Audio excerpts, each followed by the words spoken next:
तो आप जो पुण्य कर रहे हो, ये दान कर रहे हो, यही आपको आबाद करेगा। कहते हैं देते को हर देत है, जहां तहां से आने, नहीं दिया फिर मांगते फिर यो साहिब सुने ना कान।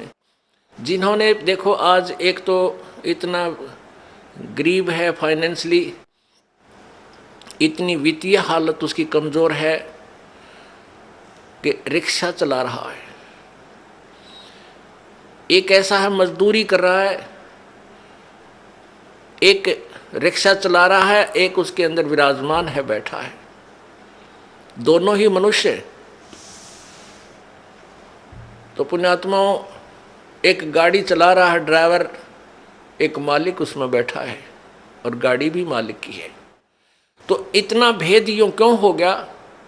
क्योंकि पिछले जन्म जन्मांतरों की जैसी भी जिनकी भक्ति शक्ति है, जितना भी जिन्होंने पुण्य किया हुआ है, वो आज आपको ज्यों का त्यों दे रखा है।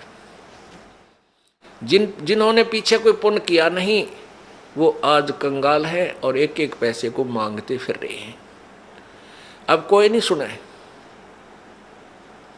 अब देते को हर देत है। जिन्होंने दान किया उनके ठाट ठाट कर रखे हैं। छोटा सा बच्चा बिजनेस में लग जाता है और चारों तरफ से उसके पूरी प्रोग्रेस हो जाती है, विकास होता है, क्योंकि उसने पिछले जन्म में पुण्य कर रखे, वो भगवान दे ही देगा, उसमें टोटा होने ना दे उसके। तो इस प्रकार अब आप जो दान करोगे,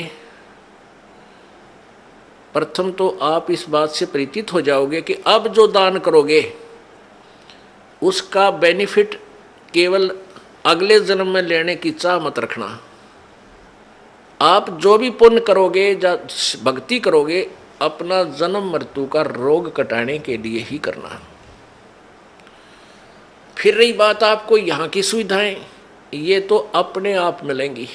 ये भक्ति का जो बाई प्रोडक्ट है, यहाँ की सुविधा तो आपको फ्री ऑफ कॉस्ट देगा।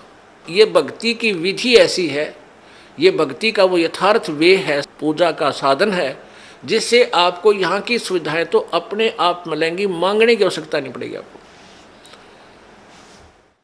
जैसे गेहूं बीज दिया किसान ने, अब किसान का प्रथम उद्देश्य है कि भाई गेहूं हो, मेरा बालक मेरा परिवार भूखा ना मरे, हम जीवित रहें, अन्न को खाएं। और उसके साथ फिर भूसा और बन गया, वो तूड़ा बन गया, तूड़ा जिसको